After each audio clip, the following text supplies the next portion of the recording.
Welcome to my channel Daily Bulletin News. After questioning Fiona, Eric brings his suspicions to Sarah, and Clyde gives Mark deadly orders.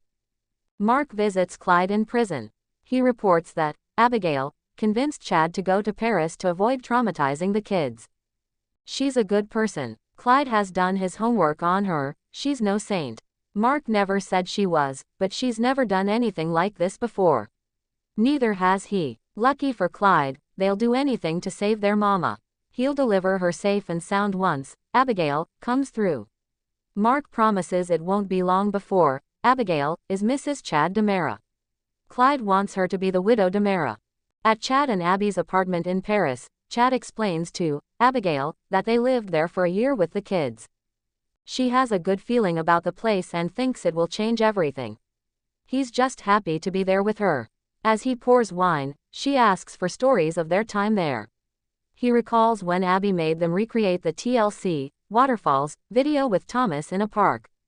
Chad chuckles over getting really into it and then falling. As they share a laugh, Abigail says he's a really good father and husband.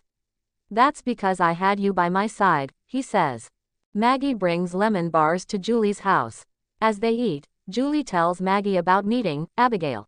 She had the eyes of a stranger and was very cold to her. When they move on to discussing Sarah, Julie calls it fortuitous that she remembered Brady as the driver. Maggie wonders if she thinks Sarah is lying.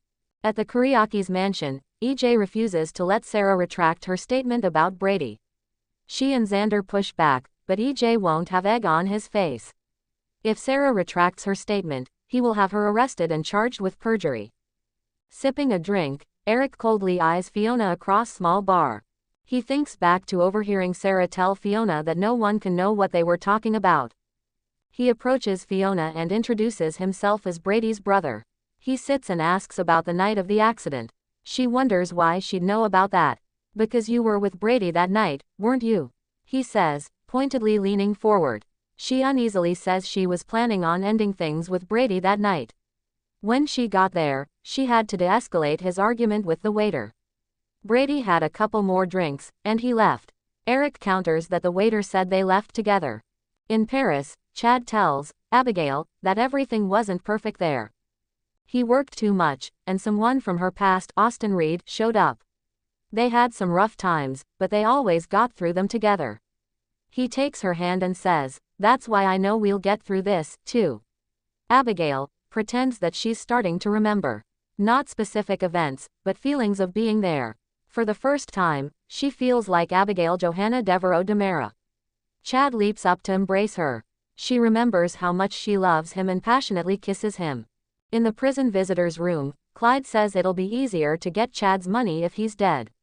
And since Abigail is alive, there's no murder victim, so he should be released soon to collect that money himself. As for the drugs, his lawyer is digging up enough infractions that will throw the whole case out. He tells a panicking Mark that he'll soon be a free man.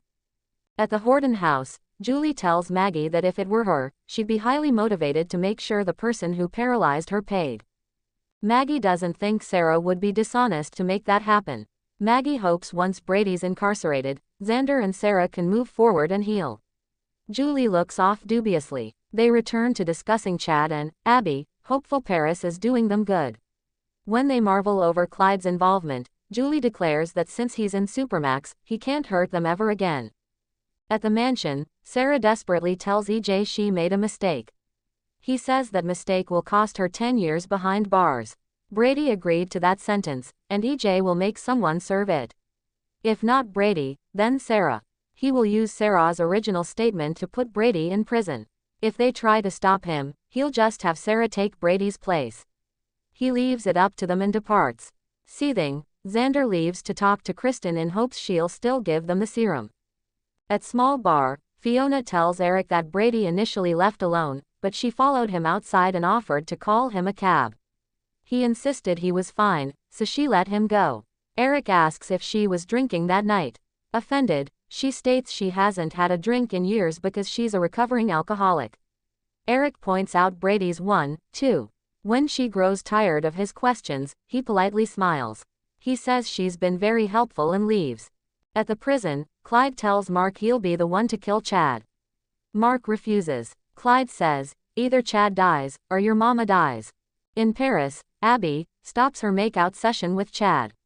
She can't do this. She flashes back to agonizing over the situation with Mark, but tells Chad it's not a good idea to be intimate just yet. There's something they should do first. What if we got married? Eric comes to the Karakis mansion to see Sarah. Is Brady innocent? He asks. Are you covering for your mother-in-law? Meanwhile, at small bar, Fiona sips a martini as she hopes Eric bought her story. Next on Days of Our Lives, Xander tries tricking Kristen, and Eric and Sarah compare notes. Stay tuned and subscribe the channel.